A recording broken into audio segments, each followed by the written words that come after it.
नमस्कार दोस्तों, मेरा नाम है अरुण कनारे और आज हम बात करने वाले हैं मिशन अंत्योदय के बारे में। जैसा कि आप सभी जानते हैं कि जैसे ही मिशन अंत्योदय हमने लॉन्च किया और उसके बाद में उसको सोशल मीडिया के अलग अलग प्लेटफॉर्म्स पर लोगों के पास में जब जानकारी उसकी जाने लगी तो बहुत सारे लोगों के मेरे पास में फ़ोन कॉल्स आए, मैसेजेज आए कि सर इसके बारे में हमको और भी अधिक जानकारी बता सकते हैं क्या आप? तो ज़्यादा से ज़्यादा जानकारी लोगों तक जाए इसलिए हमने सोचा कि क्यों ना जो मिशन अंत्योदय है उनके संस्थापक जो रितेश सोमरी सर है तो उनसे ही बात की जाए। तो आज हम मिशन अंत्योदय के ऊपर ही विस्तृत चर्चा करने के लिए मिलेंगे श्री रितेश सोमरी सर जी से।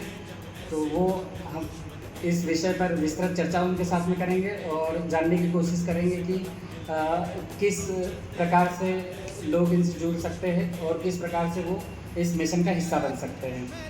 तो आइए हम बात करते हैं श्री रितेश सोमरी सर जी से। सर आपका बहुत बहुत स्वागत है। धन्यवाद सर। ठीक है सर, हमारी ऑडियंस को आप बताएं कि जो मिशन अंत्योदय लॉन्च किया है तो उसके अंतर्गत जो वस्त्र दान मानवता के नाम अभियान जो है तो वो मुहिम क्या है आखिरकार?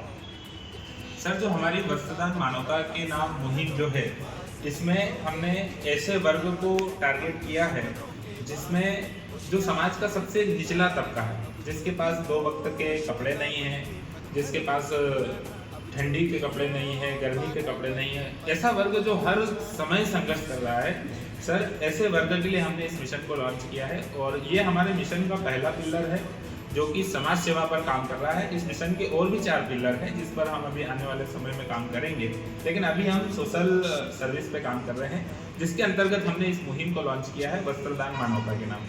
तो उसी वर्ग के लिए हमने इस वस्त्रदान मानवता के नाम मुहिम को चलाया है। सर, अगर कोई व्यक्ति इस मुहिम से जुड़ना चाहे और अगर वो इसका हिस्सा बनना चाहे या फिर कुछ दान करना चाहे तो किस प्रकार के कपड़े वो दान कर सकता है? सर, हमने ये प्लान किया कि देखो, नए कपड़े तो कोई भी व्यक्ति देने में असहज होता है, क्योंकि नए कपड़े व्यक्ति खुद भी आजकल खरीदने में सक्षम नहीं है इतना, है ना। तो हम चाहते हैं कि इस मुहिम से हर व्यक्ति जुड़ने की कोशिश करे, खासकर मिडिल क्लास वर्ग, क्योंकि सक्षम व्यक्ति तो कर सकता है लेकिन मिडिल क्लास वर्ग कई बार सेवा कार्यों से दूरी बनाता है। तो हमने इस मुहिम के माध्यम से ये कोशिश करी है कि मिडिल क्लास वर्ग भी इस मुहिम में जुड़े, तो मिडिल क्लास वर्ग अपनी जरूरत पूरी करने में सक्षम है सर। तो हमने ये सोचा है कि जो हमारी जो मुहिम है इसमें लोग क्या करें, जिन वस्त्रों का प्रयोग उन लोगों ने कर लिया है, जो वस्त्र उनके लिए अब अनुपयोगी है लेकिन वो वस्त्र अच्छी अवस्था में है, वो वस्त्र किसी और के काम आ सकते हैं। तो हमने सर इस मुहिम के माध्यम से ये अभियान चलाया है कि यदि आपके पास पुराने वस्त्र हैं और आप किसी को दान देना चाहते हो तो हम ये वस्त्र उन लोगों तक पहुंचाएंगे जो 2 वक्त के कपड़े नहीं पहन सकते हैं। तो ऐसे लोगों तक हम ये कपड़े पहनाएंगे और निश्चित ही सर, मुझे लगता है, मेरा मानना है कि आपका अतिरिक्त वस्त्र किसी के लिए सहारा हो सकता है सर। इसके साथ साथ ही सर एक प्रश्न हमारे पास में और आ रहा है कि हम वस्त्र तो देना चाह रहे हैं लेकिन हम कब से दें, और दूसरी चीज़ ये कि हम कैसे, कहाँ पर आकर देना है वस्त्र, तो ये वाला प्रश्न भी आ रहा है। सर, जैसे कि कैसे वस्त्र देने की बात कही तो वो तो मैंने पिछले प्रश्न में आपका जवाब दे दिया कि भाई पुराने कपड़े और अच्छी अवस्था में है वो कपड़े आप हमें साफ सुथरा करके हमें दे दीजिए। रही बात कैसे दे, तो हमारा कार्यालय है विशाल मेगा मार्ट, इंदिरा चौक, खंडवा पर। विशाल मेगा मार्ट के जस्ट पीछे टारगेट एकेडमी के ऊपर हमारा कार्यालय है। आप वहां पर प्रत्यक्ष रूप से आकर हमें वस्त्र दान करके जा सकते हैं, या फिर यदि आप कहीं बाहर रहते हैं तो आप वहां से कुरियर के माध्यम से भी हमें ये वस्त्र दान कर सकते हैं।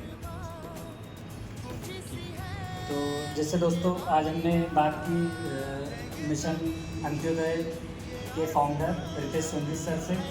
तो